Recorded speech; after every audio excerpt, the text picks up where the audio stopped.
Hello everyone and welcome back to Techavro. Here we make tutorials on topics that might be helpful to you in one way or the other. And today I'm going to be showing you guys on how you can remove friends in Snapchat. So all you want to do is click on your name and then you're going to go to My Friends. Now over here, obviously, I don't have any friends. And I'm not going to turn that on. So what you can do is you want to press on Manage Friends. And then from there, you just want to click on Remove and then Remove again. And that's going to be it. That's how you can remove friends on Snapchat. You just gotta hold on to their name, then press on remove, and then remove again.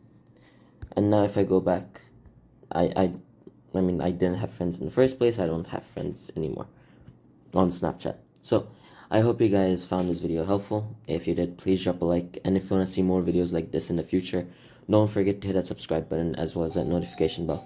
Thank you so much for watching. Bye bye.